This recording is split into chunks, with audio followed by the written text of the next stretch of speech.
Paul's conversion serves as some of the best evidence for the truth of Christianity, and I want to tell you why. Let's get into it.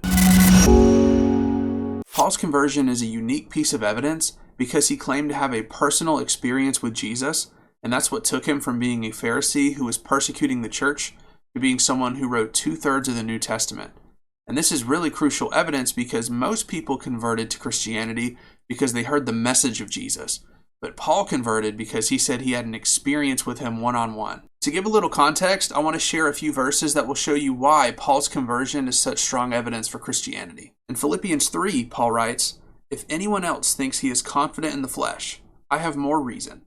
Circumcised the 8th day, of the nation of Israel, the tribe of Benjamin, a Hebrew of Hebrews. As to the law, a Pharisee. As to zeal, a persecutor of the church. As to the righteousness which is in the law, found blameless." In Galatians 1, Paul tells us, "For you have heard of my former way of life in Judaism, how I used to persecute the church of God beyond measure and tried to destroy it. And I was advancing in Judaism beyond many of my contemporaries among my countrymen, being more extremely zealous for my ancestral tradition." What we can learn from these few verses is that Paul was advancing in his Judaism and he was a persecutor of the church. He even said in Galatians that he tried to destroy it.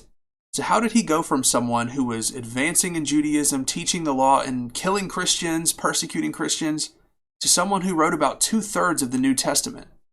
It seems to me Paul's conversion can be explained by one of 4 options. He's either being dishonest, he's delusional, he is sincerely mistaken, or he's telling the truth. Let's break each one of these options down individually, beginning with the idea that he might be lying or dishonest. The reasons people lie are often for sex, money, or power, all of which Paul sought none of. He drastically changed his lifestyle after what he claimed to be a personal experience with Jesus. He was imprisoned for roughly 5 years for his belief and was ultimately beheaded at the command of Emperor Nero for his beliefs. I don't know about you, but I would not allow myself to be imprisoned for 5 years or beheaded for something that I knew I was being dishonest about. And I don't think we have any reason to think that Paul would either, especially considering he didn't get anything out of it. Now let's consider the option that he might be delusional. It seems incredibly unlikely that Paul was delusional. He had lots of followers and companions that traveled with him all over. He wrote incredibly lucidly on difficult theological topics of many different kinds. So this hypothesis doesn't seem to work either. What about the idea that he might be sincerely mistaken? This goes back to the uniqueness of Paul's conversion. He did not convert because he heard the message of Jesus, but rather he claimed to have a personal experience with him. And he was well acquainted with what the apostles were teaching and met with them multiple times, as he claims in his letters. So it's very unlikely that he was sincerely mistaken about such a memorable experience, especially when he met with the other apostles as well. We're only left with one option. Was he telling the truth? If Paul wasn't lying due to his changed lifestyle, persecution, and ultimate death for his beliefs, as well as not getting anything out of it, he was incredibly lucid, providing sophisticated theology, and he was followed by many. And it's not likely he was sincerely mistaken either due to his familiarity with the apostolic tradition and the circumstances surrounding his conversion.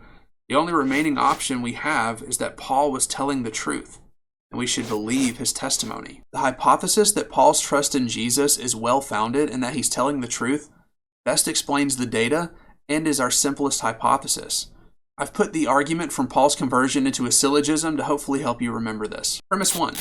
Paul's conversion can be best explained by deceit, delusion, well-founded honesty, or a sincere misplacement of trust. Paul's conversion is not best explained by deceit, delusion, or a sincere misplacement of trust. So, Paul's conversion is best explained by well-founded honesty. And if Paul's conversion is best explained by well-founded honesty, then it's best to trust his claims and ultimately in the truth of Christianity. Thanks so much for watching this video. Give it a thumbs up if you liked it. Subscribe to the channel if you're new and you want more content like this. This has been The Epitome. I'm your host, Nathan Bozeman. We'll see you around.